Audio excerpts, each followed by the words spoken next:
সর্বপ্রথমে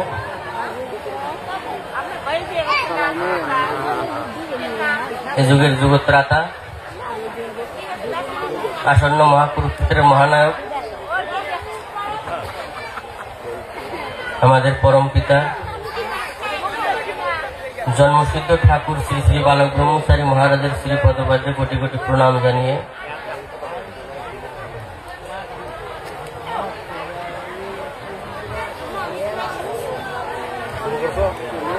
তারপর মুহূর্তেই জানাই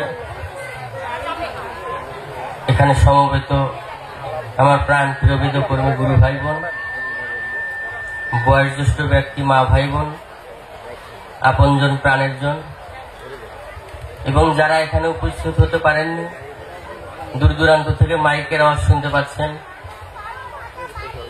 এত এলাকার আপামর জনসাধারণ, গৌর ভক্ত কৃষ্ণ ভক্ত মন্ডলী এবং জাতি ধর্ম বর্ণ দলমত সম্প্রদায় নির্বিশেষে সকল স্তরের মানুষ, সকল স্তরের প্রাণীকুল এবং উদ্ভিদকুল সকলের উদ্দেশ্যেই জানাই পরম পিতা হৃদয় বৈদিক তথা বৈপ্লবিক অভিনন্দন।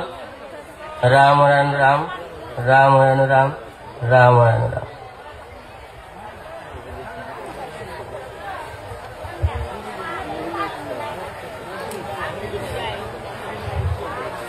পরম পিতার এই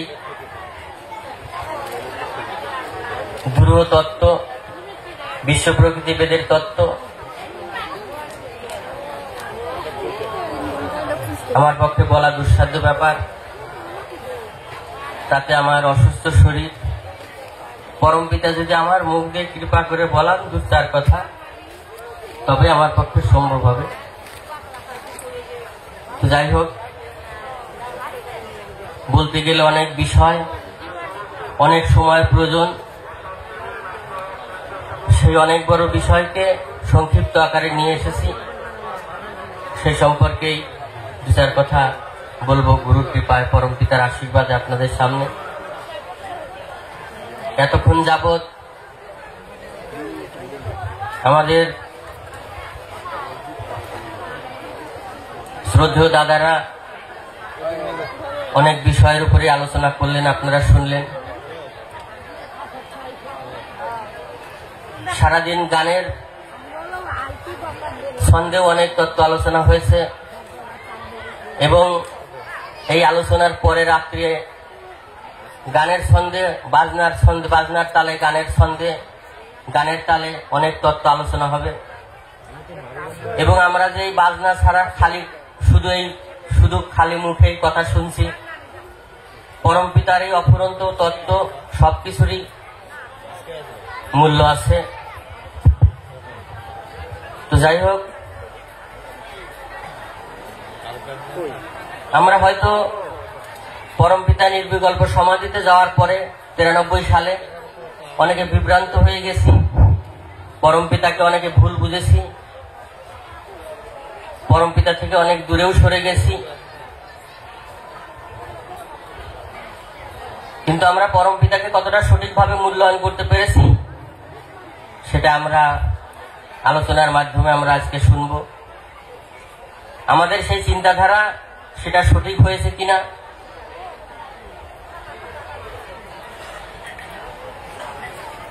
বললেন রামনারায়ণ রাম। এখানে যে দাদা যদি আলোচনা করুক না কেন, আলোচনার পরিপ্রেক্ষিতে আপনারা হাতের তালি দেন, সেটা দিবেন না, বলবেন রাম ও নারায়ণ রাম। হাতে তালি দেবেন না, বলবেন রাম ও নারায়ণ রাম। আলোচনা শুরু হয়। বললেন ইলেকট্রিশিয়ান কোন রকম দুর্বল চিন্তায় মনকে আচ্ছন্ন করবে না। রান্নাঘরে লাইট নাই, পরম পিতা বললেন কোন রকম দুর্বল চিন্তায় মনকে আচ্ছন্ন করবে না,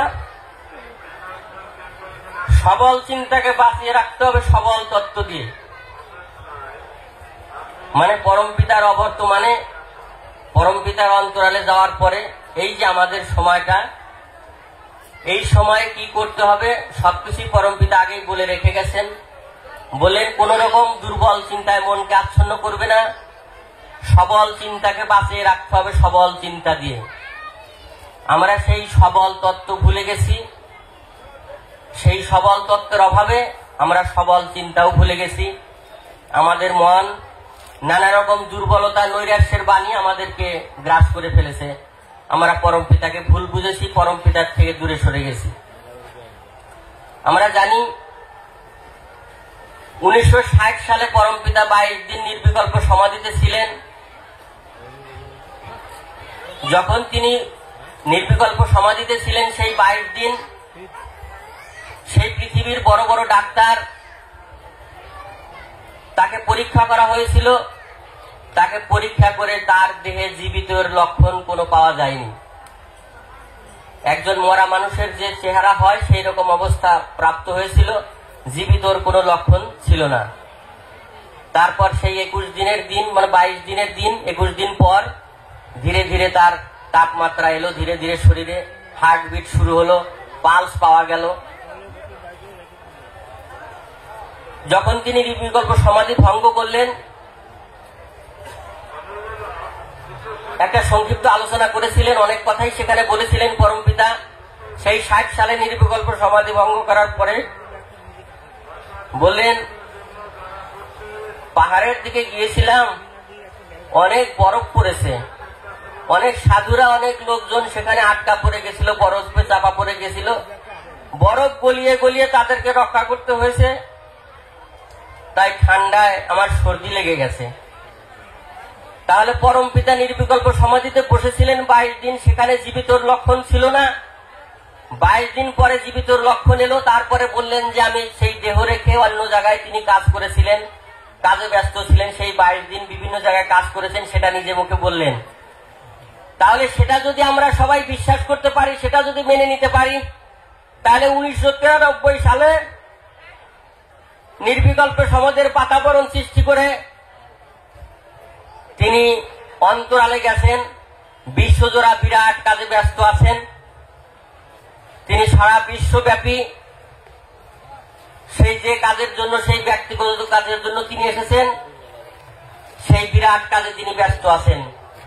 তাই 1960 সালের ঘটনা যদি সত্যি হয়, তাহলে 93 সালের ঘটনাটাও আমরা 100% সত্যি বলে মেনে নেব, যে পরম পিতা তার বিরাট কাজের সাথে তিনি অন্যত্র গিয়ে সেই সারা বিশ্বব্যাপী তিনি কর্মব্যস্ত আছেন এবং তার সঙ্গে বলে গেছেন, তোমরা তোমাদের কাজ চালিয়ে যাও, আমরা আমাদের কাজ চালাচ্ছি। তাহলে আমাদের কি করণীয়? আমরা বিশ্ব পরিস্থিতি সম্পর্কে তেমন কিছু আলোচনা করব না, শুনব না, কারণ বিশ্ব পরিস্থিতি আলোচনা করতে গেলে অনেক সময়ের অপচয় হয়ে যাবে। সেসব কাহিনী আমার থেকে আপনারা ভালো জানেন। যারা সবসময় টিভি দেখেন, যারা সবসময় পেপার পত্রিকা পড়েন, এবং সবার ঘরে ঘরে সবার হাতেই প্রায় মোবাইল রয়েছে, অ্যান্ড্রয়েড মোবাইল, বর্তমানে নেটের যুগে, ইন্টারনেটের যুগে, ঘরে বসেই কখন কোথায় ভূমিকম্প হচ্ছে, কোথায় বন্যা হচ্ছে, কোথায় ঘূর্ণিঝড় হচ্ছে, সেগুলো আপনারা সব ঘরে বসেই পেয়ে যাচ্ছেন। তাই বিশ্ব প্রকৃতির সেই সমস্ত খবর, সেই বিশ্বের সেই সমস্ত খবর বলতে গেলে অনেক সময় কেটে যাবে। আমাদেরকে এখন চিন্তা করতে হবে, সেই বিশ্ব পরিস্থিতি তো আমরা দেখতে পাচ্ছি মোবাইলে, কোথাও সুনামি হয়ে ভেসে যাচ্ছে, কিন্তু আমাদের এখানে যখন সুনামি হবে, অন্য জায়গায় সুনামি হচ্ছে, আমরা দেখতে পাচ্ছি সব ভেসে যাচ্ছে, কত মানুষজন মারা যাচ্ছে, কত দুর্বিষহ অবস্থা। কিন্তু আমাদের এখানে যদি কখনো সেই রকম পরিস্থিতি, প্রাকৃতিক দুর্যোগ তৈরি হয়, সেটার থেকে আমরা কিভাবে নিস্তার পাবো, কি করে সেটার থেকে আমরা রক্ষা পাবো? তাই সেই সুনামির খবর আমাদেরকে আলোচনা করলে চলবে না। আমাদেরকে চিন্তা করতে হবে, সেই বিশ্ব পরিস্থিতি নিয়ে আমাদের বসে থাকলে হবে না, আমাদেরকে তৈরি হতে হবে, আমাদের প্রস্তুত নিতে হবে। আমরা সেই প্রোটেকশন, সেই বিপদের মুহূর্তে আমরা কিভাবে নিতে পারবো, তার জন্য কি করা প্রয়োজন। কারণ আগামী দিনে যে পরিস্থিতি আসছে, যে ভয়াবহ দুর্দিন পরিস্থিতি আসছে, সেদিন বিশ্ব প্রকৃতি আর বিশ্বপিতা যদি আমাদের সহায় না থাকে, আমাদেরকে কেউ রক্ষা করতে পারবে না। তাই আমরা কি করে গুরুগত প্রাণ হব, গুরুর আজ্ঞা বহন করে আমরা কি করে আদর্শ সন্তান তৈরি হব? পরম পিতা বললেন, তোমরা একাধারে আদর্শ সাধক হবে, আদর্শ সৈনিক হবে, আদর্শ বেদকর্মী হবে। তাহলে পরম পিতার ভাষায় সেই আদর্শ সৈনিক, আদর্শ সাধক এবং আদর্শ বেদকর্মী, তাদের চেহারা কিরকম হবে? সেই বেদকর্মী চেহারা কি ভাইয়ে ভাইয়ে ল্যাং মারামারি, নাকি ভাইয়ে ভাইয়ে কাদা ছোড়াছুরি আমাদের যা চলছে বর্তমান অবস্থায়, এগুলো কি সেই আদর্শ সৈনিকের চেহারা? এটা কি সেই আদর্শ বেদকর্মীর চেহারা? তাহলে আমরা ভুলে গেছি পরম পিতার কথা। তিনি আগাম জানিয়ে রেখেছেন আমাদের কি করা উচিত, কি করতে হবে। তাই আমাদের সেইভাবে প্রস্তুত হতে হবে, সেইভাবে তৈরি হতে হবে।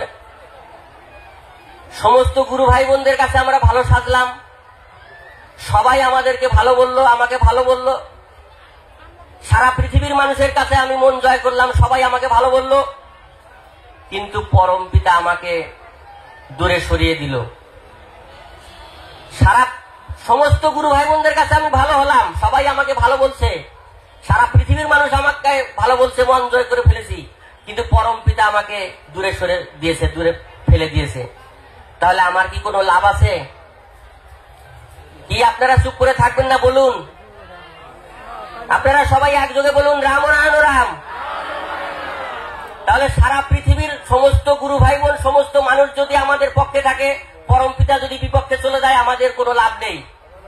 আর সমস্ত গুরু ভাই বোন আমাদের বিপক্ষে চলে গেল, ভাবুন, কেউ সহ্য করতে পারছে না, সারা পৃথিবীর মানুষ আমাদেরকে সহ্য করতে পারছে না, কিন্তু পরম পিতা আমাকে বুকে স্থান দিয়েছেন, চরণে স্থান দিয়েছেন। আমার কোনো ক্ষতি আছে? বলুন রাম রাম রাম। তাহলে পরম পিতার কাছে কি করে ভালো হতে হয়, পরম পিতার কাছে কি করে আদর্শ সন্তান তৈরি হতে হয়, সেই দিকে আমাদের চিন্তা করতে হবে, সেইভাবে চেষ্টা করতে হবে। তাই আমরা সবার কাছে ভালো সাজলাম। পরম পিতা বললেন তুমি সবার কাছে ভালো সাজলা, সেটা আমি দেখতে যাব না। তুমি আমার কাছে ভালো সাজলা, সেটাও আমি দেখতে যাব না। আমি তোমাকে প্রশ্ন করব, তোমার বুকে হাত দিয়ে দেখো তো, তোমার কাছে তুমি সাধু কিনা। সবার কাছে তুমি সাধু সাজলা, সেটা আমি দেখবো না। আমার কাছে সাধু সাজলা, ভালো সাজলা, সেটা আমি দেখবো না। আমি তোমার কাছে জানতে চাইবো, তোমাকে জিজ্ঞাসা করব, তোমার বুকে হাত দিয়ে দেখো তো, তোমার কাছে তুমি সাধু কিনা। তাই পরম পিতার কাছে আমরা যদি ভালো সাজি, সবার কাছে ভালো সাজি, নিজেকে যদি ফাঁকি দেই, পরম পিতা বললেন তোমরা সবাইকে ফাঁকি দিতে পারো, কিন্তু ফাঁকি দিতে পারবে না আমাকে আর তোমার নিজের বিবেককে। আমাকে ফাঁকি দিতে পারবে না, আর নিজের বিবেককে ফাঁকি দিতে পারবে না। তাই আমরা আদর্শ সৈনিক, আদর্শ সাধক, আদর্শ বেদকর্মী, সেই চরিত্র কি করে গঠন করা যায়, সেই মানসিকতা কি করে অর্জন করা যায়, আমরা সেই রাস্তা অর্জন করব। বিশ্ব প্রকৃতির খবর আমরা সবাই জানি, কম বেশি সবসময় দেখতেই পাচ্ছি। তাই সেই আদর্শ সাধকের কতগুলো লক্ষণ, বৈশিষ্ট্য আছে, সময়ের অভাবে সব বলতে পারবো না, একটা দুটো করে অল্প সংক্ষেপে বলবো। পরম পিতা বললেন প্রহ্লাদ হতে বেশি সময় লাগে না, যদি প্রহ্লাদের মতো ভক্তি বিশ্বাস থাকে।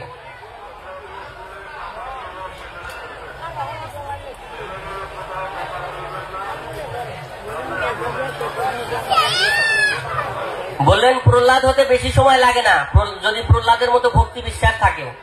তাহলে এত দৃষ্টান্ত রয়েছে, তা ছেড়ে পরম পিতা প্রহ্লাদের কথা কি করে বললেন, কেন বললেন, আমরা একটু চিন্তা করে দেখব, একটু পড়াশোনা করে দেখব, একটু পেছনে গিয়ে। হিরণ্যকশিপু এমন একজন ব্যক্তি ছিলেন, কৃষ্ণ ছিল তার পরম শত্রু। কৃষ্ণকে তিনি সহ্য করতে পারতেন না, সংক্ষিপ্ত আকারে বলছি। তারই গর্ভে জন্ম নিল একজন কৃষ্ণ ভক্ত সন্তান। কৃষ্ণ নাম ছাড়া কিছু বোঝে না। হিরণ্যকশিপু অতিষ্ঠ হয়ে উঠলেন, যা কৃষ্ণ হচ্ছে আমার পরম শত্রু, আমি সহ্য করতে পারছি না, আর আমার ঘরে কৃষ্ণ ভক্ত জন্ম নিয়েছে। অনেক ভাবে তিনি কৃষ্ণ নাম ভুলানোর চেষ্টা করলেন সন্তানকে, কোনোভাবেই তিনি কৃষ্ণ নাম ভুলাতে পারছেন না ছেলেকে। তারপরে অনেক পথ অবলম্বন করলেন, তাকে জল্লাদকে ডেকে জল্লাদের হাতে তুলে দেওয়া হলো, যে কে খড়গ দিয়ে দ্বিখণ্ডিত করে দাও, এরকম সন্তানের আমার দরকার নেই। খড়গ দিয়ে তাকে দ্বিখণ্ডিত করার চেষ্টা করা হলো, তাকে দ্বিখণ্ডিত সে আর হলো না, খড়গই দ্বিখণ্ডিত হয়ে গেল। তারপর তাকে আগুনে ফেলে দেওয়া হলো মারবার জন্য, আগুন তাকে স্পর্শ করছে না, সেভাবেও তাকে পুড়িয়ে মারা গেল না। গলায় পাথর বেঁধে, কলসি বেঁধে তাকে সমুদ্রের জলে ভাসিয়ে দেওয়া হলো, ডুবিয়ে দেওয়া হলো। তারপরেও সেখান থেকে কৃষ্ণ নাম করতে করতে এসে হাজির, সেভাবেও তাকে মারা গেল না। পাগলা হাতির পায়ের তলে ফেলে দেওয়া হলো, সেখানেও তাকে মারা গেল না। বিষ দিয়ে ভাত মেখে খাইয়ে দেওয়া হলো, সেগুলাও খেয়ে নিল, তাকেও মারা গেল না সেভাবেও। তখন কোন একটা সময় অতিষ্ঠ হয়ে দেখছেন কোনোভাবেই তখন মারা যাচ্ছে না। ডেকে বললেন, এই তোর হরি থাকে কোথায় রে?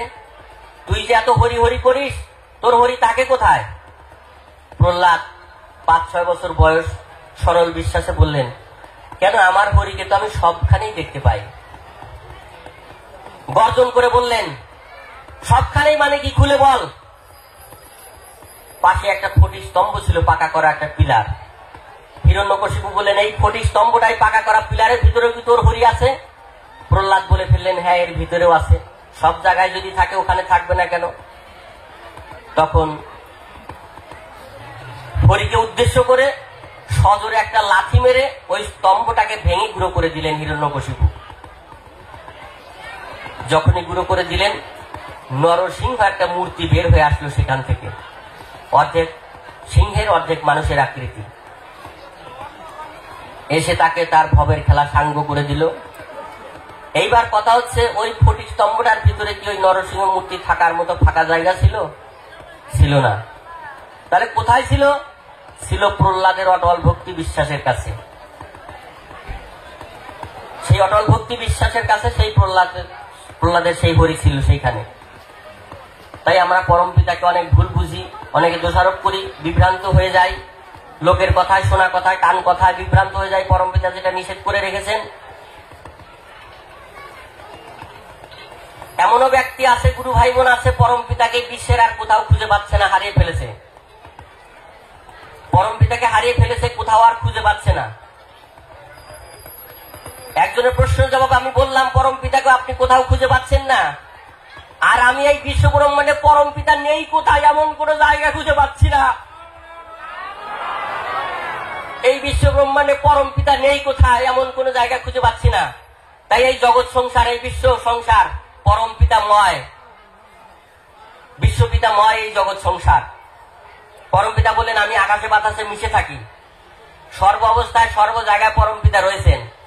আরো ভালোভাবে জানেন, পরম পিতা বলেছেন যে আমার সব শিষ্য যতদিন পর্যন্ত একত্র একটা জায়গায় না আসবে, ততদিন পর্যন্ত আমি তোমাদের মাঝেই থাকবো অন্যভাবে। আপনারা ভাষণের মধ্যে শুনে থাকবেন পরম পিতার নিজে মুখের ভাষণ, যে যতদিন পর্যন্ত আমার সব সন্তান একত্র একটা জায়গায় না আসছে, ততদিন পর্যন্ত আমি তোমাদের মাঝেই থাকবো অন্যভাবে। তার কথার পরিপ্রেক্ষিতে বলেন, যেখানে রাম কীর্তন হয় সেখানে আমি উপস্থিত থাকি। তাই পরম পিতা আজকে এই মিটিং এও পরম পিতা উপস্থিত আছেন, সেই বিশ্বাস আমরা সবাই রাখি। সবাই বলুন পরম পিতার উদ্দেশ্যে, রাম রাম রাম।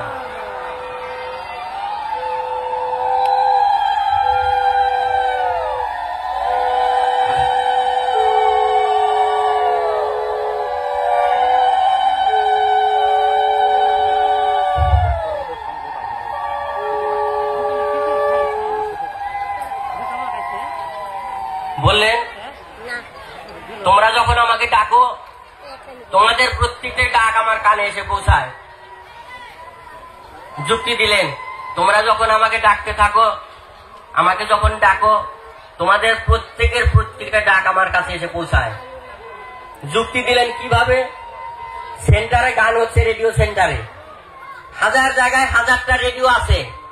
ওখানে সেন্টারে গান হওয়ার সঙ্গে সঙ্গে, রেডিও চালু করার সঙ্গে সঙ্গে হাজারটা রেডিওতে একযোগে বেজে উঠছে, কোনো তারের যোগাযোগ নেই। ইথারের মাধ্যমে সেই সেন্টার থেকে সমস্ত রেডিও বেজে উঠছে। তাই বললেন, সন্তানেরা যখন আমাকে ডাকো, তখন সেই ইথারের মাধ্যমে সেই ডাক ইথারকে আশ্রয় করে আমার কানে এসে পৌঁছায়। তখন তিনি সঙ্গে সঙ্গে তিনি বার্তা পাঠিয়ে দেন, প্রভু আমি এই অবস্থায় আছি, তুমি রক্ষা করো। যখন এই বার্তা পিতার কাছে বললেন, সেকেন্ডে আমি লক্ষ লক্ষ ব্যক্তির ডাক পাই। তাই সময় মতো আমার টেলিফোনটা বেজে ওঠে বলেই তোমরা সেই যাত্রা থেকে রক্ষা পেয়ে যাও। তাই পরম পিতা সর্ব অবস্থায় সবসময় আমাদেরকে রক্ষা করছেন, সবসময় আমাদেরকে দেখছেন। সেই বিশ্বাস আমরা হারিয়ে ফেলেছি, সেই ভরসা আমরা হারিয়ে ফেলেছি। পরম পিতাকে আমরা সঠিকভাবে বুঝে উঠতে পারিনি। তাই আমাদের সবার বিশ্বাস রাখতে হবে পরম পিতার প্রতি। তিনি যে কথাগুলো বলেছেন, যেভাবে তিনি বলেছেন, সেভাবে আমাদের আত্মপ্রস্তুতি নিতে হবে। যেদিন আসছে এই বিশ্বে যে ঘটনাগুলো ঘটতে চলেছে, আদি আত্মিক, আদি দৈবিক, আদি ভৌতিক এই ত্রিধারায় এই বিপ্লব সংগঠিত হবে। একদিকে যেমন পারমাণবিক atom bomb, hydrogen bomb, rocket, missile, গোলা বারুদ, কামান বন্দুক, পিস্তল, রাইফেল, বন্দুক সবকিছু প্রযুক্ত হবে। অন্যদিকে তেমনি ঝড়, ঝঞ্ঝা, ভূমিকম্প, জলোচ্ছ্বাস, খরা, বন্যা, আগ্নেয়গিরি, অগ্নুৎপাত সব অন্যদিকে প্রযুক্ত হবে। আর একদিকে ভগবানের ভগবত শক্তি, আধ্যাত্মিক শক্তি, ত্রিশূল শক্তির লড়াই আর একদিকে চলতে থাকবে। তাই ত্রিশক্তির এই যে লড়াই, এই লড়াইয়ে পরমপিতা এবং বিশ্ব প্রকৃতি যদি আমাদের সহায় না থাকে, তাহলে সেখান থেকে আমাদের রক্ষা পাওয়া কোনো মতেই সম্ভব হবে না। কেউ আমাদেরকে রক্ষা করতে পারবে না। সেই বিশ্বাস আমাদেরকে সবাইকে রাখতে হবে। এবং অনেকটা দৃষ্টান্ত মাঝে মধ্যেই বলে থাকি, এর আগেও আপনাদের বলেছিলাম, আপনারাও জানেন, আরো ভালোভাবে সেটা মনে রাখবেন। সেই সবল তত্ত্ব দিয়ে সেই সবল চিন্তাকে বাঁচিয়ে রাখতে হবে।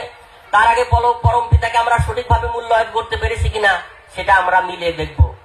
আমরা যে একটা অনঙ্গর কাহিনী পড়েছিলাম, সেই ঠাকুরের ছোট মাসি হচ্ছে সরলা দেবী, মেসমশাই কৃষ্ণ প্রসন্ন সপ্ততীর্থ, 7টা তীর্থ পাস অর্থাৎ গোল্ড মেডালিস্ট। সেই তাদের একমাত্র সন্তান অনঙ্গ ছোট বয়স থেকেই ঠাকুরকে চিনতে পেরেছিলেন। ঠাকুর যে জগতের থেকে অন্য জগতের, সেটা তিনি ছোটবেলায় থেকে অনুভব করেছিলেন। ঠাকুরের পাশে আসলে সবসময় ঠাকুরের কাছে কাছেই থাকতেন। তো একদিন বলছে, তোমাকে একটা কথা বলবো। ঠাকুর বলছেন, হ্যাঁ বলো। বলে, তুমি কথা দাও তুমি আমার মৃত্যুর সময় পাশে থাকবে। ঠাকুর বললেন, অনঙ্গুর কথায় রাজি হলেন, ঠিক আছে আমি কথা দিলাম, আমি তোমার মৃত্যুর সময় পাশে থাকবো। এই ঘটনাটা বলা এই জন্যই দৃষ্টান্তটা দ্বিতীয়বার তুলে ধরা, কারণ এই কথার মধ্যে এমন কিছু পয়েন্ট, এমন কিছু বিষয় আমরা পাবো পরম পিতা সম্পর্কে, যেটা মনে না রাখলে আমাদের খুবই বিপদ হবে চলার পথে। বিশ্বাস করতে পরম পিতাকে খুব অসুবিধা হবে। তাই সে অনঙ্গকে কথা দিলেন তার মৃত্যুর সময় পাশে থাকবেন। তো বেশ কিছুদিন পর কোনো একটা ঘটনা প্রসঙ্গে মাসির বাড়িতে গেছেন, গিয়ে দেখেন অনঙ্গর খুব জ্বর। অনেক ডাক্তার বুদ্ধি দেখানো হয়েছে, কিন্তু জ্বর কিছুতেই কমছে না। ঠাকুর সেখানেই আছেন কয়েকদিন। তারপর হঠাৎ জ্বর বেশি হলো, কোনো কিছুতেই কিছু হচ্ছে না। পিতা এত যদি মানে কবিরাজি বিদ্যা এত পারদর্শী হয়ে ছেলের জন্য কিছুই করতে পারলেন না। কোনো একটা দিন অনঙ্গ সজ্ঞানে ঠাকুরের নাম করতে করতে ঠাকুরের পাশে শেষ নিঃশ্বাস ত্যাগ করলেন। একমাত্র পুত্রের মৃত্যুতে পিতা মাতার যে কি অবস্থা হয় সেটা তো আপনারা বুঝতেই পারছেন। বাবা মা প্রায় নেওয়া খাওয়া ছেড়েই দিয়েছেন।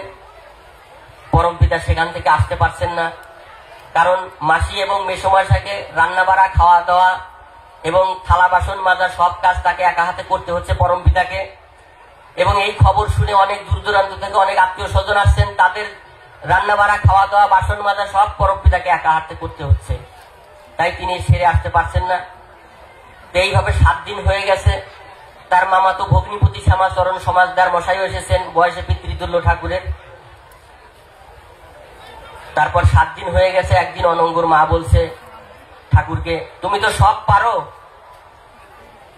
তা 7 দিন হয়ে গেছে ছেলেটাকে দেখি না, তুমি আমার অনঙ্গকে এনে একবার দেখাতে পারো? তো পরম পিতা বললেন, হ্যাঁ দেখাতে পারি। বলে, তাহলে এনে দেখাও। 7 দিন থেকে ওকে দেখি না, ওকে দেখার জন্য মনটা খুব ছটফট করছে। তখন বললেন, ওকে এনে দেখাতে পারি, তোমাকে একটা কথা দিতে হবে। পুত্র শোকে আকুল মায়ের কান্না হতে পারে, পুত্রকে দেখলে তোমার কষ্ট হতে পারে, শোক হতে পারে, কিন্তু পুত্র শোকে আকুল মায়ের কান্না যেমন হয় সেরকম কান্না তুমি কাঁদতে পারবে না, তাহলে ওর অমঙ্গল হবে। মাসিমা কথা দিলেন। তো একদিন দুপুর বেলায় রান্নাঘরের পেছনে ঠাকুর গেলেন, বললেন, আমি যখন ইশারা করব তখন তোমরা রান্নাঘরের পেছনে যাবে। তো কিছু সময় পরে একটা ধুতি কাপড় চেয়ে নিলেন। তারপর ইশারা করতেই অনঙ্গর বাবা মা এবং সেই শ্যামাচরণ সমাজদার মশাই 3 জন সেই রান্নাঘরের পিছনে গেলেন, গিয়ে দেখলেন অনঙ্গ ধুতি পরে ঠাকুরের সামনে দাঁড়িয়ে আছে, যে নাকি 7 দিন আগে মারা গেছে। তো ধুতি পরে ঠাকুরের সামনে দাঁড়িয়ে আছে। কিছু সময় পর ঠাকুর বলছেন, তো এতদিন পর ছেলেকে দেখছো, কিছু খেতে দেবে না? ঠাকুরের কথায় অনঙ্গর মায়ের সম্বিত ফিরেছে। হ্যাঁ। কয়েকটা মিষ্টি এবং 1 গ্লাস জল এনে দিলেন। অনঙ্গ সেই কয়েকটা মিষ্টি 1 গ্লাস জল খেলো। তারপর বললেন যে ওদের তো এই সমাজ ব্যবস্থায় এসে থাকতে কষ্ট হয়, তুমি যদি বলো ওকে চলে যেতে বলি। মায়ের মন তো, ছেলের কষ্ট হোক এটা তো কোনোভাবেই চান না। তো অনঙ্গর মায়ের সাহা করাতে পরে ঠাকুর বললেন, অনঙ্গ হাওয়ার মতো মিলিয়ে গেল, কুয়াশার মতো। পাশের ঝোপের উপরে সেই ধুতিটা পরে রইল। ধুতিটা ধরতে গেলে বলল, না ওটা তোমাদের স্পর্শ করা যাবে না, ওটা যা করার আমি করব। যা করার ঠাকুর করলেন। তারপরে ফিরে এসে শ্যামাচরণ সমাজদার মশাই ঠাকুরকে বলছেন, তোমাকে যত দেখছি অবাক হয়ে যাচ্ছি, কি আশ্চর্য দৃশ্য তুমি আমাদের ডেকে দেখালে। 7 দিন আগে অনঙ্গ মারা গেছে, তাকে এনে দেখালে, কিন্তু তোমার কাছে আমার 2টো প্রশ্ন জানার আছে। শ্যামাচরণ সমাজদার মশাই বলছেন যে আমরা 3 জন দাঁড়িয়েছিলাম, আমাদের কারোর দিকে তাকিয়ে দেখলো না একবারও, শুধু অনঙ্গ এক দৃষ্টে তোমাদের দিকেই তাকিয়েছিল, এটা কেন? আর ও স্থির হয়ে দাঁড়াতে পারছিল না, শুধু 1 পা উঠাচ্ছে নামাচ্ছে, উঠাচ্ছে নামাচ্ছে, উঠাচ্ছে নামাচ্ছে, এরকম করছে কেন, ছটফট করছে কেন? এই কারণটা বুঝতে পারলাম না। তখন পরমপিতা বুঝিয়ে দিলেন, বললেন এমনিতে হাঁস মুরগি যে অবস্থায় ডিম পারে, নরম অবস্থাতেই ডিম পারে। বাইরের হাওয়া পাওয়ার সঙ্গে সঙ্গে খোলসটা শক্ত হয়ে যায়। যদি শক্ত অবস্থায় ডিম পারতো তাহলে হাঁস মুরগিকে অনেক কষ্ট পেতে হতো আরো। তাই অনঙ্গকে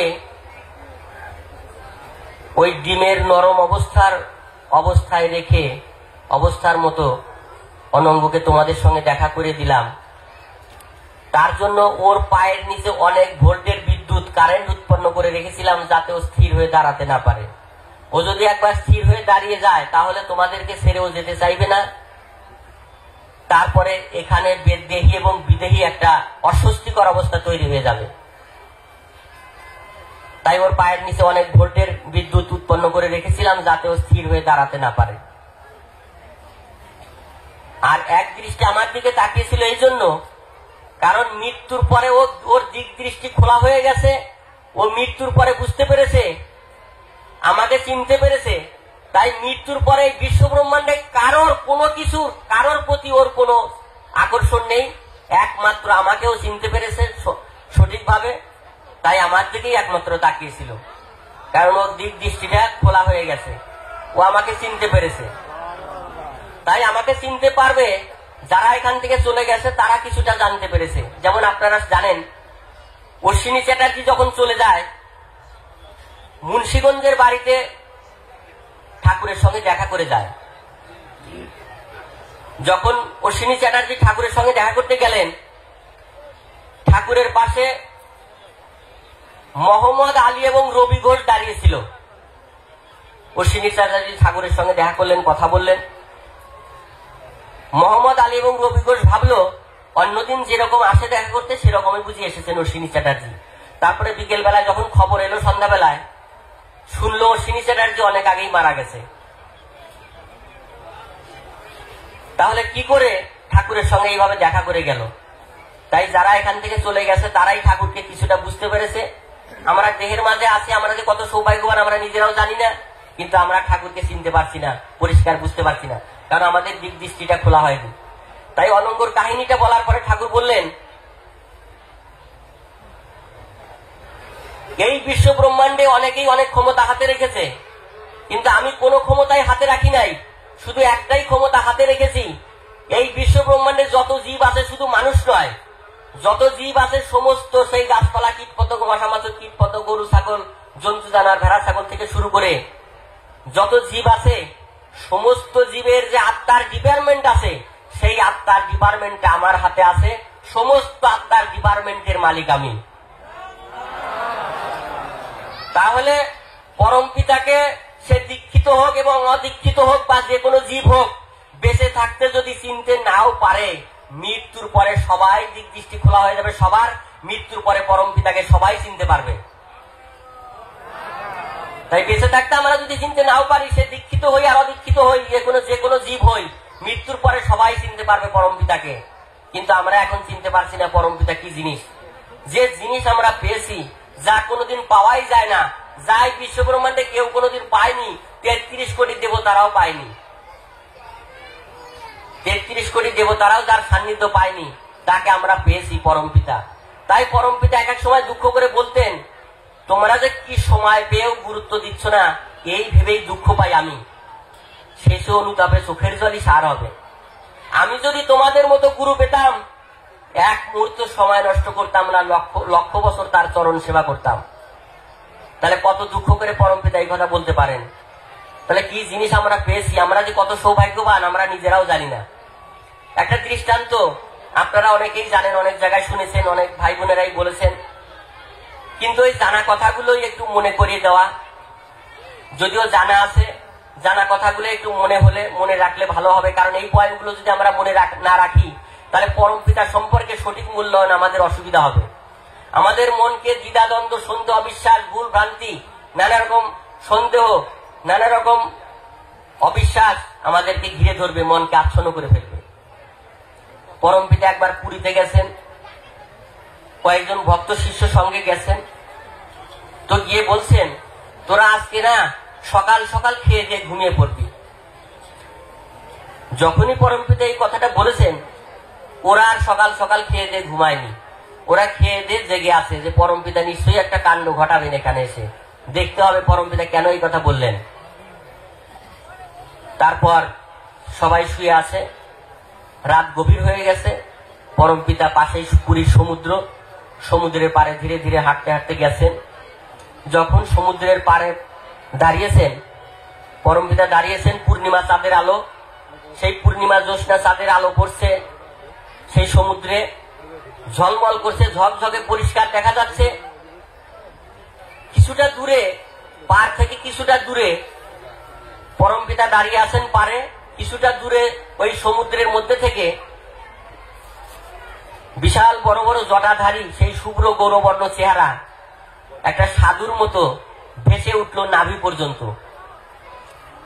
নাভি পর্যন্ত ভেসে উঠে পরম পিতাকে প্রণাম করলো। একটু সময় থেকে আস্তে আস্তে তলিয়ে গেল। পরম পিতা হাত তুলে আশীর্বাদ করলেন, একটু পরে তলিয়ে গেল। তারপর পরম পিতা সেখান থেকে চলে এলেন। আসার পরে যারা পিছনে পিছনে গিয়েছিল দেখার জন্য, তারা সঙ্গে সঙ্গে আবার এসে শুয়ে পড়েছেন যে পরম পিতা যেন বুঝতে না পারে। আমরা যে গিয়েছিলাম পিছনে পিছনে, সেটা যেন পরম পিতা বুঝতে না পারে, আমরা তাড়াতাড়ি গিয়ে শুয়ে পড়ি। তো পরম পিতা এসে বলছেন, তোদেরকে বারবার বলেছিলাম সকাল সকাল খেয়ে দিয়ে ঘুমিয়ে পড়বি, আবার পিছনে পিছনে গেছিস কেন? ওর মধ্যে থেকে একজন সাহসী বলছে, বাবা যে দৃশ্য দেখলাম না গেলে ভুলই করতাম। তো তখন বলছে, কি দেখলি? বলছে, বাবা ওই জটাধারী সাধু ওই রকম ভেসে উঠলো, তুমি আশীর্বাদ করলে, তোমাকে প্রণাম করে চলে গেল, বিষয়টা বুঝতে পারলাম না। তখন সেই জল দেবতার কাহিনী ঠাকুর বললেন, যে জল দেবতার দায়িত্বে নাকি উনি আছেন। 20,000 বছর থেকে পরম পিতাকে পাবার জন্য সাধনা করছে। 20,000 বছর ধরে পরম পিতাকে পাবার জন্য সাধনা করছে। আর 20,000 বছর ধরে সাধনা করে পরম পিতাকে দূর থেকে একটু দর্শন করবার মতো শক্তি অর্জন করেছে। পরম পিতাকে শুয়ে স্পর্শ করবে সে ক্ষমতা এখন অর্জন করতে পারেনি। আরো 5,000 বছর সাধনা করতে হবে পরম পিতাকে শুয়ে স্পর্শ করতে। তাহলে কি জিনিস আমরা পেয়েছি? এত সহজে যদি আমরা হেলায় হারিয়ে দেই মানুষের কথায়, কান কথা, শোনা কথায়। পরম পিতা নির্বিকল্প সমাধিতে যাওয়ার আগে বারবার নির্দেশ দিয়ে গেছেন, কারো কথায় বিভ্রান্ত হবে না, কারো কথায় ভুল বুঝবে না, সব উতাল পাতাল করে ছাড়বো, আমি থাকি বা না থাকি উতাল পাতাল হবে। বললেন 27/3/93 তারিখে গেদের শেষ মিটিং করে গেলেন। সেখানে বলেন জীবনের শেষ মাথায় পৌঁছে গেছে, আমি এখনো যদি মাঠে না নামি আমার গুরুগিরি ছেড়ে দেওয়া উচিত। সন্তানদের কাছে কি কৈফিয়ত দেব? কান কথায় চলবে না, গুজবে চলবে না। বারবার তোমাদের সাবধান করে দিচ্ছি যে শীঘ্রই এমন একটা পারিপার্শ্বিক অবস্থা হবে যখন তোমাদের এবং আমার মাঝে একটা ঘন কুয়াশার সৃষ্টি হবে। এতদিনের পরিচয়, এত আলাপ, শিক্ষা, উপদেশ, বাণী সবই সেদিন ভুল মনে হতে পারে, সবই সেদিন কুয়াশার আবরণে ঢাকা পড়ে যেতে পারে। তবে সূর্য উঠলে যেমন কুয়াশা কাটে, প্রতি মুহূর্তে যদি তোমরা জ্ঞান সূর্য প্রজ্বলিত রাখতে পারো তবে সকল সন্দেহ দূর হবে। গুরু এবং তার কার্যকলাপ সম্বন্ধে চিন্তা করবে, সব সন্দেহের অবসান হবে। ক্ষণকাল থেমে থেকে বললেন, ঝড় আসছে ঠিক থেকো, কিছু সময়ের জন্য পর্দার আড়ালে যাচ্ছি, ভুল বুঝবে না তো। সুকচর ধামে যদি কখনো লাঠিচার্জ হয়, টিয়ার গ্যাস ছোড়া হয়, আমাকে কিন্তু দায়ী করবে না, এই ধাম থেকে আমার বিপ্লব শুরু হবে। বললেন, তবে যে মাটিতে জন্ম সেই মাটিতেই মরতে চাই। ভারতের বহু দেশে আমি দেখেছি, আমার মাতৃভূমি বলে বলছি না, পূর্ব বাংলার মতো এমন দেশ আর হয় না। গঙ্গার পাড়ের চেয়ে পদ্মার পার আমায় টানে বেশি, কারণ গঙ্গার পবিত্রতার চেয়ে পদ্মার বিশালতার আকর্ষণ আমার কাছে অনেক বেশি। আমি প্রথম নিঃশ্বাস সেখানেই নিয়েছিলাম, শেষ নিঃশ্বাসও সেখানেই ফেলতে চাই। তবে এটা আমার মনের কথা, তবে যুক্তি প্রমাণ দিয়ে অনেক সময়ের কারণ খুঁজে পাওয়া যাবে না। তিনি যে গঙ্গার পাড়ে শেষ নিঃশ্বাস ফেলবেন না, তিনি আগেই জানান দিয়ে রাখলেন। তাহলে আমরা কেন ভুল বুঝবো পরমপিতাকে? তাই পরমপিতার আত্মপ্রকাশ এবং পরমপিতা যে বেঁচে আছেন, পরমপিতা যে মারা যাননি, তিনি যে বিশ্বজোড়া কাজ করে চলেছেন তার বিরাট কাজে। এটা চন্দ্র সূর্য যেমন সত্য, আলো জল মাটি বাতাস যেমন সত্য, পরমপিতা আছেন, পরমপিতার আত্মপ্রকাশ ঠিক সেই রকম সত্য। তাই কোন রকম দ্বিধাদ্বন্দ্ব, সন্দেহ, অবিশ্বাস আমাদেরকে যেন ঘিরে না ধরে। বললেন, আসুক আঘাত, আসুক অন্তরায়, বাধা বিঘ্ন, ঝড় ঝাপটার ভেতর দিয়েই তোমাদের তরি ভাসাতে হবে। একথা বহুবার বলেছি। সামনে তোমাদের চলতেই হবে, পিছু হটতে দেব না আমি তোমাদের। পিছু হটলে আমি মারবো, আমার বাচ্চাদেরই আমি আগে মারবো। কারণ আমার বাচ্চারা যদি সেইভাবে সেই উপযুক্ততার পরিচয় না দেয়, সেইভাবে বেদ প্রচার না করে, তাহলে তাকে সন্তান বলবো না, কুসন্তান বলবো। সেই কুসন্তানের মুখদর্শন আমি করব না। আমার সন্তান কুসন্তান হতে পারে না। আমার রক্ত তোমাদের ভেতরে রয়েছে, এই রক্তের পরিচয় তোমরা ঘরে ঘরে দিয়ে যাও। এই নাম প্রচার করতে করতে যেন তোমাদের মৃত্যু হয়। আমি আছি তোমাদের পাশে, আমি আছি তোমাদের সাথে, আমি তোমাদের ফেলে চলে যাব না। সব রকম আশ্বাসবাদী পরমপিতা আমাদের দিয়ে রেখেছেন আগেই। তাই কোন রকম বিভ্রান্ত যেন ভুল না বুঝি। তাই সেই সবল তত্ত্ব এবং সেই সবল চিন্তা সম্পর্কে কয়েকটা গাইডলাইন আকারে, সংক্ষিপ্ত আকারে বলছি। এভাবে বলতে গেলে অনেক সময় লেগে যাবে, গাইডলাইন আকারে সংক্ষেপে বলছি সময়ের অভাবে। তো যাই হোক, কি জিনিস পরমপিতা সে সম্পর্কে তাকে মূল্যায়ন করতে গেলে আমরা চিন্তা করব। পরমপিতা কি বললেন? যে আমার সন্তানকে আমার বুক থেকে ছিনিয়ে নিতে পারে বিশ্বে এমন কোন শক্তি নেই। আমার সন্তানকে আমার বুক থেকে ছিনিয়ে নিতে পারে বিশ্বে এমন কোন শক্তি নেই। জন্ম মৃত্যু চাবিকাঠি আমার হাতে, আমি যদি না নেই সংযম রাজেরও সাধ্য নেয় নিতে পারে। মৃত্যু তোমাদের কাছে আগুনের লেলিহান হয়ে আসবে না, আসবে স্যালুট দিয়ে, বলবে পরমপিতা আপনার শুভ ইচ্ছা মৃত্যু কামনা করেছেন, আপনার কি সেই শুভ দিনটি হয়েছে? যদি বলো না, বলবে তাহলে আজ আসি, সময় হলে খবর দিবেন। এই হচ্ছে বালক ব্রহ্মচারী মহারাজ।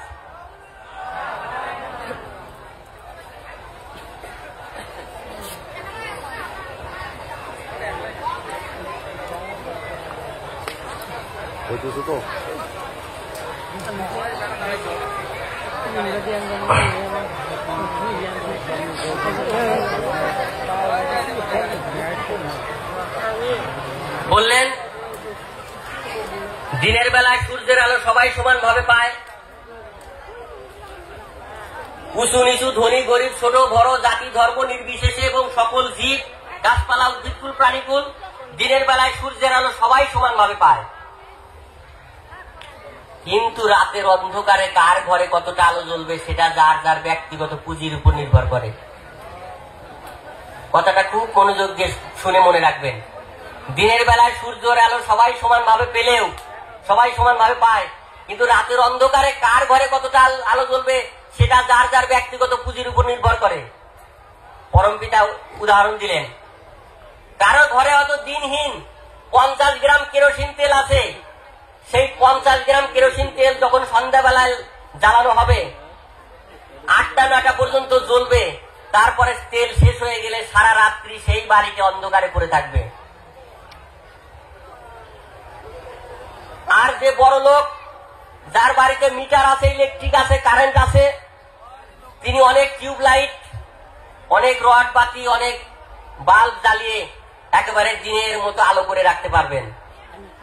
তাই আমি বলছি, আমি অন্তরালে যাওয়ার পরে যেটা বলছি তোমাদের জ্ঞানের ক্ষেত্রে, সেটা যার সীমিত জ্ঞান, অল্প একটু পরম পিতাকে বুঝতে পারেনি, 2-1টা বই পড়েছে বা 2-4 কথা ঠাকুরকে বলেই ঠাকুরকে মূল্যায়ন করতে শুরু করেছে, সীমিত জ্ঞান যার আছে, সে কিন্তু ওই 8টা-9টার মতো ওই একটু পরেই পরম পিতাকে হারিয়ে ফেলেছে, পরম পিতাকে আর ধরে রাখতে পারেনি বা পারবেও না।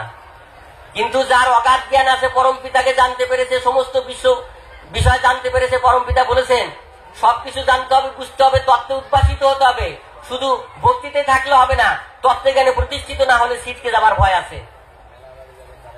তাই তত্ত্বের অভাবে অনেকে ছিটকেও গেছে, হয়তো আরো যাবে। সেটা কিভাবে? পরম পিতা বললেন, তোমাদের মধ্যে আবার অনেকে আছে আমার কথা বিশ্বাস করতে চায় না, আমার কথায় সন্দেহ করে, তা 2বার করে আমাকে যদি সে কথা বলে বিশ্বাস করাতে হয়, বা কেন আমি সে কথা বললাম তার কৈফিয়ত আমাকে দিতে হয়, তাহলে এইভাবে যতবার বলবো তত দূরে সরে যাবে।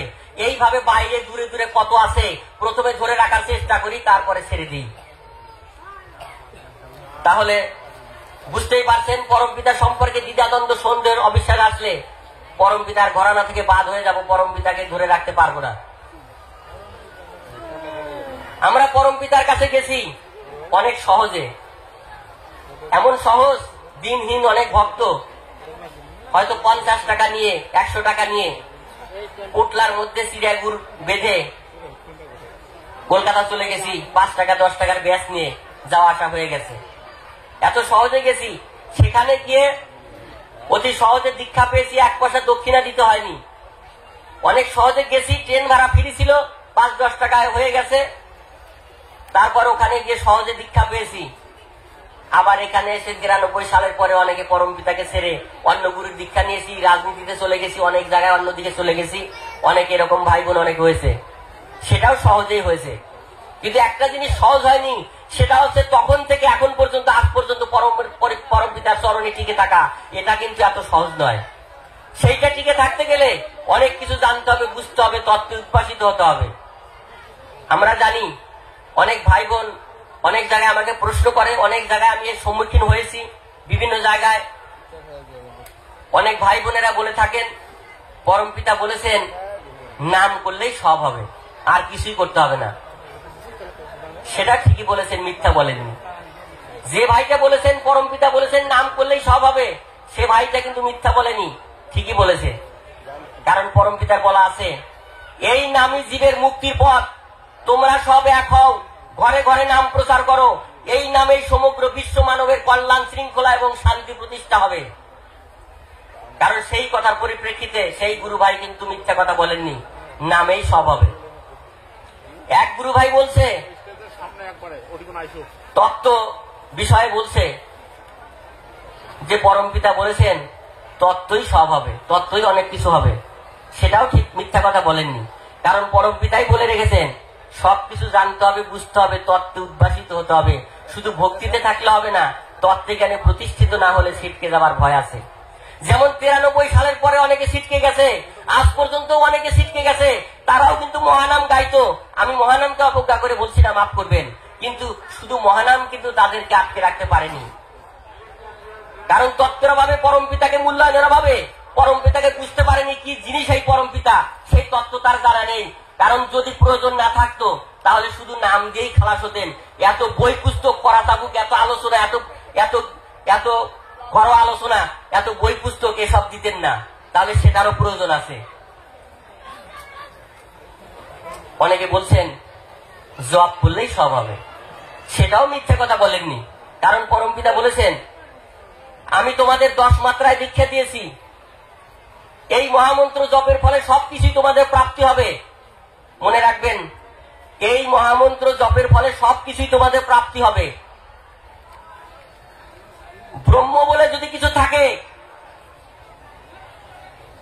তাহলে এই মহামন্ত্র জপের ফলে সবকিছুই তোমাদের প্রাপ্তি হবে।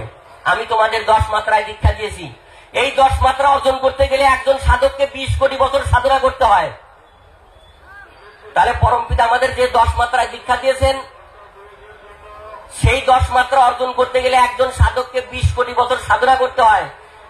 সেই সাধনাটা আমাদের করতে হবে না, সেটা তিনি করেই দিয়েছেন। এই জপের মধ্যেই দেওয়া আছে, 10 কোটি বছর সাধনার ফলটা দেওয়া আছে। তাহলে কত শক্তিশালী এই জপ, তাহলে কতটা প্রয়োজনে দিয়েছেন। তাই নাম চিনি জাল করবেন, ধবধবে সাদা, কোনো কিছু নোংরা দেখা যাচ্ছে না, কিন্তু চিনিকে যখন জাল করবেন তখন ওই ধবধবা সাদা চিনির মধ্যে থেকে গাদ বেরোবে, নোংরা বেরোবে। কখন? যখন জাল করা হবে। অথচ আগে কিন্তু ধবধবে সাদা, নোংরা বোঝা যাচ্ছে না। তাই এই মহানাম, এই মহামন্ত্র, এই মহামন্ত্র করলে, জপ করলে ভেতরের নোংরা গুলো বের হয়ে যাবে, গাদ গুলো বের হয়ে যাবে, ভেতর পরিষ্কার হয়ে যাবে। সংক্ষিপ্ত আকারে বলছি, অনেক বড় তত্ত্ব। জপে কি হবে, তত্ত্বে কি হবে? তত্ত্বে ভিত মজবুত করবে, ভিত পাকা করবে। কারণ 10 তলা উঠাতে হবে, নিচের ভিত যদি সেইভাবে গাঁথা না থাকে, সেইভাবে প্রস্তুত না থাকে, সামান্য দোতলার ভিতে যদি 10 তলা তুলে দেওয়া যায়, সেটা কিন্তু টিকবে না। তাই সেই ভিতটা আগে মজবুত করতে হবে। তাই তত্ত্বে ভিত মজবুত করবে, গাঁথুনি পাকা করবে। আর জপ কি করবে? পরপারের রাস্তা তৈরি করবে, পরপারের করি গোছাবে। নাম, জপ, তত্ত্ব সবকিছুর প্রয়োজন আছে। আমি অবজ্ঞা করে কাউকে বলছি না, কিছু মাফ করবেন। অনেক গুরু ভাই বোন আমাকে বলে থাকেন, ঠাকুর বলেছেন, পড়া চাবুকে দিয়েছেন, ঠাকুরের মুখের বাক্য, ওটা করলেই সব হয়ে যাবে। তো সেই সম্পর্কে তাদের উদ্দেশ্যে আমার জানার একটা জিজ্ঞাসা রইল, পড়া চাবুক করলে যদি সবকিছু হয়ে যায়, তাহলে ঠাকুরের এত ঘরোয়া আলাপ কিসের জন্য? যে পড়া চাবুকের মধ্যে এত গভীর তত্ত্ব নেই, যে গভীর তত্ত্বগুলো ঠাকুর ঘরোয়া আলাপের, ঘরোয়া ক্লাসের মধ্যে বলেছেন, ভাষণে আপনারা শুনতে পাবেন, বিভিন্ন বই পুস্তকে শুনতে পাবেন, কিন্তু কড়া চাবুকের মধ্যে কিন্তু সেই গভীর তত্ত্বের সুর নেই, সেখানে অন্য ধরনের তত্ত্ব আছে। তাহলে কড়া চাবুক করলেই যদি সব হয়ে যাবে, তাহলে সেই ক্ষেত্রে একটা জানার ইচ্ছা আমার রইল তাদের উদ্দেশ্যে। পরমপিতা ওই কড়া চাবুকই বলে রেখেছেন, 2 অন্ধ কোনদিন হাতি দেখেনি, তাদেরকে হাতি চেনানোর জন্য একটা হাতি নিয়ে যাচ্ছে একজন, এক অন্ধকে নিয়ে দেখানো হচ্ছে, এই দেখো হাতি।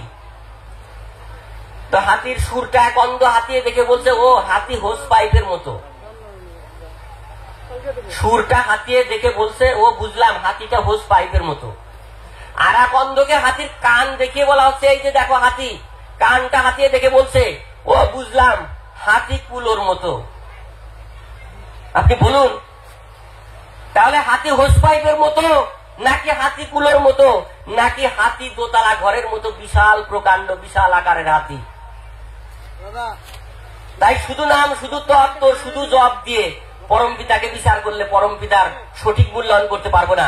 নাম, জপ, তত্ত্ব নিয়ে বিশাল বালক ব্রহ্মচারী, বিশাল বিষয়, বিশাল তত্ত্ব যার জানা আছে, সে কোনো অবস্থায় চলবে না, এত সহজে সে বিভ্রান্ত হবে না, তার কোন রকম বিভ্রান্ত হওয়ার কোন ব্যাপার নেই। তো যাই হোক, তারাপীঠের সাধক বামাখাপা, কাশীর চলন্ত শিবদোলঙ্গ স্বামী প্রভুপাদ বিজয় কৃষ্ণ গোস্বামী, ত্রিকালোক ঋষি লোকনাথ ব্রহ্মচারী, আদিত্যনাথ বাবা এবং প্রভু জগৎ বন্ধু, এই 6 জন প্রমুখের প্রায় একই রকম ভবিষ্যৎবাণী করা রয়েছে যে এবার যিনি আসবেন তিনি পূর্ণ ব্রহ্মের পূর্ণ শক্তি নিয়ে অবতীর্ণ হবেন এই বাংলারই বুকে। নিজেকে প্রচ্ছন্নে রেখে, মানে আড়ালে রেখে তিনি ধ্বংসের লীলা বয়ে দেবেন সারা পৃথিবীতে। পরিশেষে তিনি শান্তি প্রতিষ্ঠা করে সচিদানন্দ ঘন ভগবান প্রকট হবেন। তাকে শুধু চিনতে পারবে কয়েকজন ঋষি, ঋষিকল্প পুরুষ এবং কয়েকজন ঘনিষ্ঠ পার্শ্বচর। তাহলে পরমপিতাকে যে আমরা সবাই চিনতে পারছি না, সেটার কারণ আছে, আগেই বলা আছে। তাকে চিনতে পারবে কয়েকজন ঋষি, ঋষিকল্প পুরুষ এবং কয়েকজন ঘনিষ্ঠ পার্শ্বচর। তাই পরমপিতা বললেন, এই বিশ্বে আমার গতি খুব বেশি হওয়ার জন্য আমার সঙ্গে তাল মিলিয়ে চলার ব্যক্তির আজ বড়ই অভাব। পরমপিতার নিজে মুখের ভাষা বলেন, এই বিশ্বে আমার গতি খুব বেশি হওয়ার জন্য আমার সঙ্গে তাল মিলিয়ে চলার ব্যক্তির আজ বড়ই অভাব। তাহলে পরমপিতা যে কি সাংঘাতিক বিষয়, কি সাংঘাতিক জিনিস, কি গভীর তত্ত্ব রয়েছে, সেগুলা যদি আমরা অনুধাবন না করি, সেই তত্ত্বের ক্লাস যদি আমরা না করি, পরমপিতারই বলা রয়েছে যে তোমরা ভাই বোন ছেলে মেয়ে নির্বিশেষে প্রচুর ক্লাস করবে, ভাই ভাইয়ের থেকে জেনে নেবে আমার তত্ত্ব। ঠাকুরের নিজে মুখের ভাষা বললাম। তোমরা ভাই বোন ছেলে মেয়ে নির্বিশেষে প্রচুর ক্লাস করবে, ভাই ভাইয়ের থেকে জেনে নেবে আমার তত্ত্ব বলা রয়েছে। বেদবাণী পরমার্থ পড়ে দেখবেন, বহু পুরানো বই, সেখানেই লেখা রয়েছে ধারালো অস্ত্র অব্যবহারে মরিচা পরে অকেজ হয়ে যায়। পরমপিতার নিজে মুখের ভাষা। ধারালো অস্ত্র অনেক ধার দিলাম, শান দিলাম, চকচকা করে রেখে দিলাম, কাজ করলাম না, 2-4-5 বছর ফেলে রাখা হলো, ধার থাকবে থাকবে না, মরচে পরে অকেজ হয়ে যাবে। তাই মাঝে মাঝে যেমন শান দেওয়ার প্রয়োজন হয়, তাই আমাদের সেই কর্মী সেই মিটিং করে, সেই আলোচনা করে, সেই ক্লাস করে সেই মোর্চেগুলোকে আমাদের পরিষ্কার করতে বলেছেন। তাই ঠাকুর বলেছেন যে ধারালো অস্ত্র অব্যবহারে মরিচা পুরো অকেজ হয়ে যায়। তাই মাঝে মাঝে যেমন শান দিতে হয়, তেমনি তোমরা মাঝে মাঝে ভাই বোন ছেলে মেয়ে নির্বিশেষে প্রচুর কাজ করবে, ভাই ভাইয়ের থেকে জেনে নেবে আমার তত্ত্ব। কিন্তু সেই সমস্ত অনুষ্ঠান, পরমপিতার সেই সমস্ত বেদের ক্লাস, সেই সমস্ত অনুষ্ঠান কি পর্যায়ে চলে গেছে, সব জায়গায় বলছি না, কোন কোন জায়গায় আমি গিয়ে দেখেছি, এটা আমি নিজে প্রমাণ নিয়ে বলছি, সেটা সাধারণ একটা বৈঠকি কীর্তনের মতো হয়ে গেছে। সেখানে আসলো, একটু গুরু প্রণামী গাওয়া হলো, তারপরে কয়েকটা বৈদিক সঙ্গীত গাওয়া হলো, মহানাম গাওয়া হলো, তারপরে খাওয়ার জোগাড় যদি কিছু থাকে খাওয়া দাওয়া করা হলো, নেশাপান করা হলো, এদিকে যায় একটু আড্ডা দেওয়া হলো, গল্প গুজব করা হলো, তারপরে সেখান থেকে অনুষ্ঠান থেকে বিদায় হলো। কিন্তু পরমপিতা যে এত বড় বিরাট বালক্রমচারী, কি করতে তিনি পৃথিবীতে এসেছেন সে সম্পর্কে কোনো আলোচনা হলো না, সে সম্পর্কে কোনোই আলোচনা করলো না। না কেউ মুখে বললো, না কেউ বই পুস্তক পড়লো। এমন জায়গায় চোখে পড়ে, এমন জায়গার সম্মুখীন হয়েছি, সে সম্পর্কে কোনো আলোচনাই নাই। পরমপিতা যে এত বিরাট ব্যাপার কি করতে এলেন, কি আমাদের করণীয়, আমাদের কিভাবে প্রস্তুতি নিতে হবে, আর্থিক প্রস্তুতি কি আমাদের জানা দরকার, কিভাবে আমাদের প্রস্তুতি নেওয়া দরকার, সে সম্পর্কে কোনোই আলোচনা নেই। সাধারণ বৈঠকি কীর্তনের মতো হয়ে গেছে। তাহলে এত বড় বিশাল বিষয়কে আমরা যদি গুরুত্ব না দিই, এত হালকা ভাবি, তাহলে কেমন করে হবে? তাহলে আমাদের মোর্চাগুলো পরিষ্কার তো হবেই না, আরো মোর্চে পড়ে যাবে।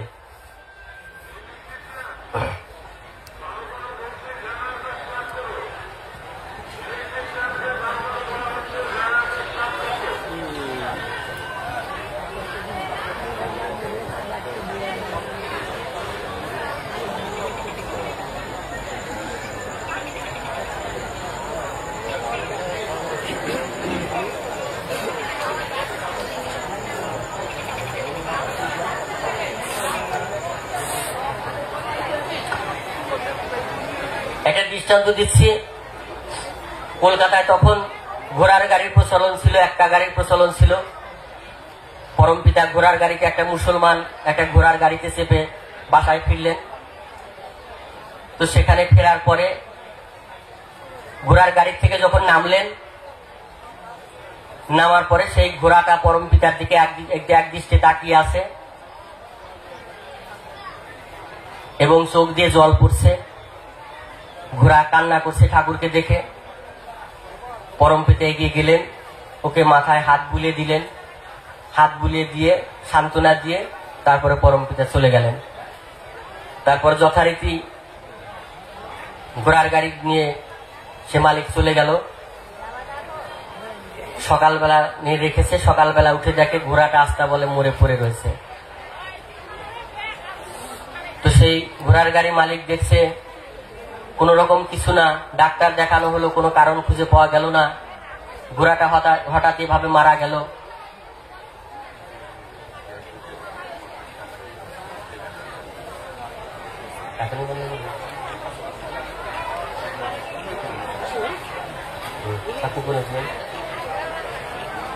তো যাই হোক, তখন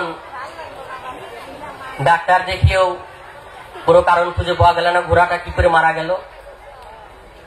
তখন খুঁজতে খুঁজতে সেই পীর সাহেব এসেছে, হিন্দু পীর সাহেব শুনে সেই মুসলমান ভাইটা চলে গেল ঠাকুরের কাছে খুঁজতে খুঁজতে। তো লাইনে দাঁড়িয়েছে, যথারীতি ঠাকুর যখন ডেকেছেন তখন তিনি গেছেন ঠাকুরের কাছে।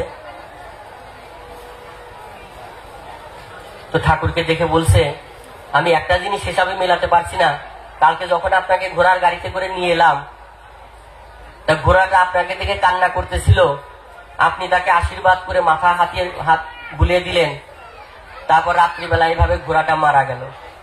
তা আমি কারণ খুঁজতে না পেয়ে ডাক্তার দেখিয়েছি, ডাক্তারও কারণ খুঁজে পেলেন না। তো এটা কি করে হলো আমি বুঝতে পারছি না। তখন ঠাকুর ওকে সান্ত্বনা দিয়ে বললেন, তোমার একটা ঘোড়া মারা গেছে, তোমার আরো ঘোড়া হবে, তুমি চিন্তা করো না, তোমার অভাব বুঝবে। ও আমার পরম ভক্ত ছিল। সেই ঘোড়াটা বললেন, ও আমার পরম ভক্ত ছিল, আমার এই স্পর্শ পাওয়ার জন্য ও জন্ম নিয়েছিল, আমার এই স্পর্শটা পাওয়ার জন্য ও জন্ম নিয়েছিল, তাই আমার সঙ্গে ওর দেখা হয়ে গেছে, ও আমার স্পর্শ পেয়েছে, ওর জীবন ধন্য হয়ে গেছে। তো যাই হোক, একটু পরে 2-4 মিনিট থামতে বললো, একটু পরে বলছি। তো পরমপিতা বললেন যে ঘোড়াটা আমার পরম ভক্ত ছিল, আমার স্পর্শ পাওয়ার জন্য ও জন্ম নিয়েছিল, ওর জন্ম সার্থক হয়ে গেছে, তোমার আরো ঘোড়া হবে, তোমার অভাব বুঝবে, তুমি ওর জন্য চিন্তা করো না। তো এবার পরমপিতা বলছেন,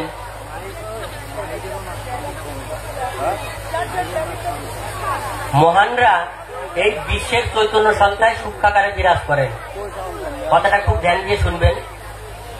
মহানরা বিশ্বের চৈতন্য সত্তায় সূক্ষ্মাকারে বিরাজ করেন, আর তাকে ঘিরে অবস্থান করেন বিরাট বিরাট ঋষিকল্প পুরুষ, বিরাট দূরত্বের ব্যবধান বজায় রেখে। যখন সেই পরমপিতা এই পৃথিবীতে আসবেন, আসার আগে তার ভক্ত সন্তানদেরকে চিন্তার তরঙ্গের মাধ্যমে জানান দেন যে আমি অমুক এত নম্বর পৃথিবীতে অরাজকতার হাত থেকে রক্ষা করবার জন্য যাচ্ছি, তোমরা কে কে যাবে। এবং সেই সময়ে সেই পৃথিবীতে মানুষের একটা নির্দিষ্ট কোঠা থাকে, সেই কোঠা পর্যন্ত মানুষ আসে, ভক্তরা আসে মানুষের দেহে। সেই কোঠা পূরণ হয়ে গেলে বিভিন্ন জীব জন্তুর দেহেও আসে সেই বিরাট বিরাট ভক্ত সন্তানরা। সেরকমই ভাবে ওই ঘোড়াটা এসেছিল বিরাট একজন মহান পরমপিতার স্পর্শ পাওয়ার জন্য, এবং ঘোড়া হয়ে এসেছিল। তাই শুধু মানুষকেই গুরুত্ব দেবেন আর অন্য কোনো জীবকে গুরুত্ব দেবেন না, এটা কিন্তু হয় না। তাই সব জীবকেই আমরা যেন ভালোবাসতে পারি। কে কোন রূপে, কে কিসের জন্য এসেছেন এখানে, সেটা আমরা জানি না। পরমপিতা যেমন সব জীবকেই ভালোবাসতেন। স্কুলে পরমপিতা স্কুলে খাবার জন্য পয়সা দিলে বা বিভিন্ন ভাবে পয়সা পেলে সেগুলো নিজে না খেয়ে জোগাড় করে রাখতেন, জোগাড় করে বাজারে গিয়ে জ্যান্ত মাছ কচ্ছপ কিনে কিনে ছেড়ে দিতেন। বললেন, তোমরা যেন খেয়ে তৃপ্তি পাও, যেমন আমি ওদের ছেড়ে দিয়ে তেমনি তৃপ্তি পাই। তো এই বিষয়গুলো বিস্তারিত ভাবে বড় করা চাবুকের ভিতরে আসের এক কথা, নায়ের বহু কথা, এবং মানা এবং না মানা পরবর্তী কথা। আগে বোঝো, এই দুটো করা চাবুক আপনারা পড়ে দেখবেন কিসের জন্য কি হয়, কোন পাপের ফলে, কোন অপরাধের ফলে আমাদের জীবনে আমরা এসব ভুগছি, দুর্ভোগ ভুগছি। ওই দুটো করা চাবুকের ভিতরে অনেক কিছু বিবরণ আপনারা পাবেন। তো যাই হোক, সেই সম্পর্কে পরমপিতার অনেক তত্ত্ব সেখানে বলা আছে। বিরাট পরীক্ষার চাকরি চলছে চারিদিকে, তাতে কে উত্তীর্ণ হবে আর কে হবে না সেই পরীক্ষা সবাই পড়ে গেছে। কার মন দৃঢ় আর কার মন হালকা, এই চাকরিতেই স্থির হয়ে যাবে। দেশের দশে সবাইকে চিনে নিতে পারবে, নিজেরাও পাকাপোক্ত হবে। কে সত্যিকারের দেশের দশের কাজ করতে পারবে, মহৎ কাজে আত্মোৎসর্গ করতে পারবে, সেটাও প্রমাণিত হয়ে যাবে। পরমপিতা বললেন, বর্ডার গার্ড দিয়ে যাও করা চাবুকে। বললেন, বর্ডার তো দুটোই আছে, একটা ভারতের বর্ডার, একটা বাংলার বর্ডার। আর আমি যেটা বলছি সেটা হচ্ছে মনের বর্ডার। তোমরা এখন আপ্রাণ চেষ্টা করে মনের বর্ডার গার্ড দিয়ে যাও। কে কোন উদ্দেশ্য নিয়ে আসছে এবং যাচ্ছে ভালোভাবে লক্ষ্য করো। তাই আমাদেরকে বেহুশ ভাবে চললে হবে না। পরমপিতার বলাই আছে, বেহুশ ভাবে চললে পরে তহবিলের মাল যাবে চুরি। তাই আগে গিয়ে গুরুর কাছে শিখে নাও রে দোকানদারি। সেই দোকানদারি সম্পর্কে অনেক তত্ত্ব অনেক ভাবে বলা আছে, সেগুলো আমরা পড়াশোনা করলেই জানতে পারবো অনেক বিষয়। সেগুলো যেন আমরা চর্চা করতে থাকি সবাই।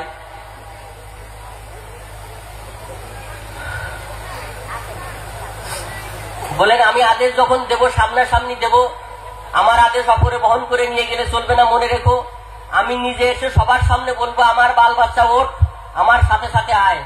এই